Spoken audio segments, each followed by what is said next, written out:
Welcome to The Explainer. Today, we're going to break down a really powerful strategy for personal breakthroughs. This comes from a teaching by Apostle Joshua Selman all about the path to a victory that just never ends. And the whole idea kicks off with this powerful thought. Defeat is never, ever the final word. Any moment that looks like failure, it's just a chapter that isn't finished yet. Why? Because your story, it's literally designed to end in victory. So we're going to walk through this in 5 key stages. We'll look at the path to victory itself, this idea of a God-man partnership, the all-important season of preparation, how to build your foundation, and then how to figure out what season you're actually in. All right, let's dive in. Okay, so first things first, what does it actually mean to break forth? See, this isn't just about winning once, not at all. It's about a continuous process. You're emerging, you're advancing, and you are constantly pushing past every single thing that tries to hold you back, whether it's internal or external. It's about clearing the path to your destiny. But here's the thing you have to get. This kind of breakthrough, it's not something that just happens to you. Nope, it's built on a really core principle. And that principle is that you have to actively participate. And this is what's called the God-man partnership. Think of it like this. All the divine promises, all of that potential, it's all out there. But for it to become real in your life, it needs your active belief, your understanding, and your engagement. It's a two-way street. So the bottom line is this, and it's so important. You are not a passive bystander in your own story. You have a vital, absolutely non-negotiable role to play. You're a co-creator of your own victory. Okay, so this partnership, it always starts with a very specific and often kind of hidden first phase.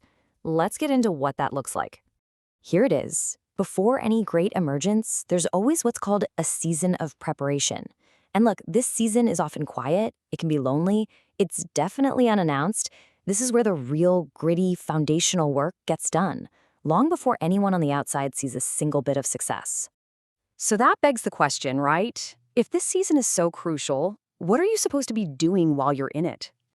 Well, the teaching lays out a super clear 4-step framework, and this is the key takeaway. This is not a time for waiting around, it's a time for intentional building. So step 1, discover God. Step 2, discover yourself. 3, discover your unique gifts. And 4, build your capacity. Let's start with that first one, discovering God. Now, this isn't just about belief in your head. It's about having a personal experience, a revelation so deep and so real that it builds a core of confidence inside you. A confidence that is so strong it literally kills fear permanently. There's a great analogy in the teaching that explains this perfectly.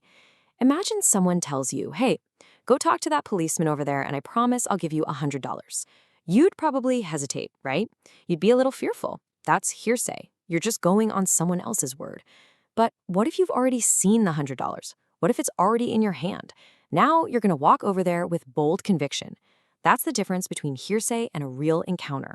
All right, step 2 is all about discovering yourself. And the challenge here is to find out who you really are from Scripture, not from what social media says, not from your past failures, and definitely not from the negative things other people might say about you. You have to anchor your identity in something solid. Number 3. Discover your gifts. Think of this as finding your unique toolkit. The idea is that every single person has been given specific tools and abilities for their journey. Like Moses had his staff, or David had his sling. Those were the instruments for their victory. And this season of preparation, that's the time to figure out what your tools are and to get really, really good at using them. And that brings us to the final and absolutely crucial step, building your capacity. And listen, this isn't just one thing. It's about expanding on all fronts. You build your spiritual capacity through things like prayer. You build your intellectual capacity through study and gaining knowledge. And you build your physical capacity by taking care of your health. Why? Because you've got to be strong enough to handle the weight of the success that's coming. And there's such a powerful point made here. When you build real-world competence, when you actually get good at what you do, that becomes one of your primary weapons to fight off feelings of shame and inadequacy. It silences those voices that try to tell you you're not enough.